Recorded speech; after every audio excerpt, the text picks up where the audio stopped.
দেশের অভ্যন্তরীণ নদী বন্দরগুলোর জন্য দেয়া আবহাওয়া পূর্বাভাসে কক্সবাজার সহ 10 জেলায় ঝড়সহ বজ্রবৃষ্টির সম্ভাবনার কথা বলা হয়েছে।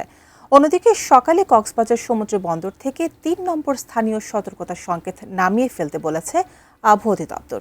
বিস্তারিত জানাতে কক্সবাজার সমুদ্র সৈকত থেকে সরাসরি যুক্ত হচ্ছেন প্রতিনিধি অর্পণ বড়ুয়া। অর্পণ, আপনার কাছ থেকে জানতে চাচ্ছি যে কক্সবাজারের সার্বিক আবহাওয়া পরিস্থিতির সর্বশেষ খবর।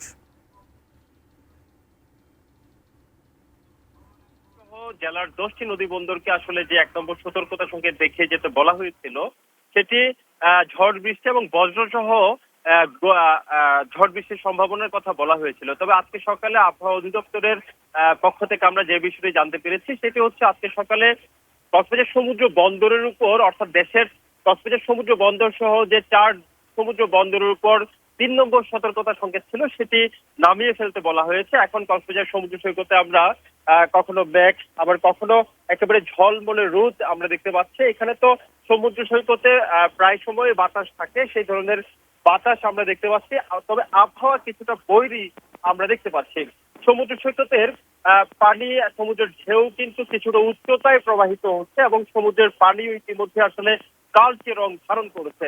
অর্থাৎ বলা যায় সমুদ্র যখন আসলে উত্তাল থাকে এবং যখন বৈরী আবহাওয়া পরিবেশ থাকে সমুদ্র সৈকতে বা সমুদ্র বন্দরগুলোতে, যখন বিরূপ আবহাওয়ার বিরূপ প্রভাব থাকে, ঠিক ঠিক সেই মুহূর্তে আমরা সমুদ্রের রং আসলে চেঞ্জ হতে আমরা দেখতে পাই।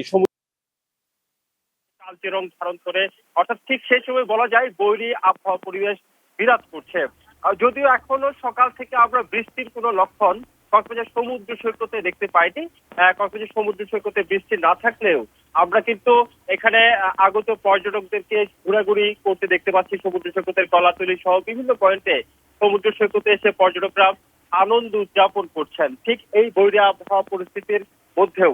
তবে আমি যে বিষয়টি জানিয়ে রাখতে চাই, আবহাওয়া অধিদপ্তরের পক্ষ থেকে যেহেতু নদী বন্দর গুলোকে বিশেষ করে সতর্ক থাকতে বলা মধ্যে কাছাকাছি উপকূলের কাছাকাছি ইতিমধ্যেই তীরের কাছাকাছি উপকূলের কাছাকাছি অবস্থান করার জন্য বলা হয়েছে। তবে সমুদ্র বন্দর থেকে যেহেতু এই মুহূর্তে সতর্কতার সংকেত উঠিয়ে ফেলতে বলা হয়েছে আবহাওয়া অধিদপ্তরের পক্ষ থেকে, বলা যায় ঠিক এই মুহূর্তটাই এখন পর্যন্ত কক্সবাজার সমুদ্র বন্দরে আসলে সতর্কতা না থাকায় আমরা দেখতে পাচ্ছি সমুদ্র সৈকতের পরিবেশ একেবারে অনেকটা স্বাভাবিক পরিস্থিতি আমরা কক্সবাজার সমুদ্র সৈকতে আমরা দেখতে পাচ্ছি। কবিতা এটুকুই ছিল, এখান থেকে সব শেষ।